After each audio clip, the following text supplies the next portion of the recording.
left us with $4.43.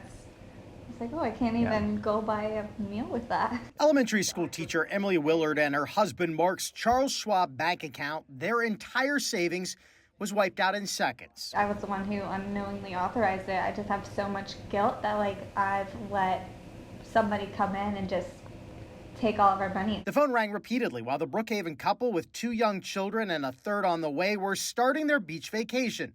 Charles Schwab on the caller ID warning of suspected fraud on their account. And she said, you're being flagged for wire fraud in Miami. They're trying to take over $9,000 out of your account. But the woman claiming to be Charles Schwab on the line was actually the fraudster, getting information and finally a verification code from the Willards. So I hung up the phone and checked my email, and it said all of my money had been transferred. The first wire transfer was for $300. A second for more than $9,200 wiped out the entire family's savings. All of that just kind of taken within an instant. It's, it's gut-wrenching, it's awful, it's horrible, it's your worst nightmare. Charles Schwab denied the Willards' fraud case since they technically, unknowingly authorized the wire transfer.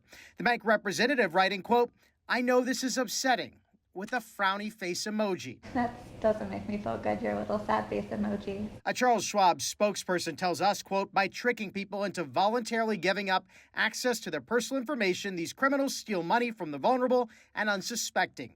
And both the private sector and law enforcement struggle to retrieve those funds once they are gone." This can happen with any bank, with any institution.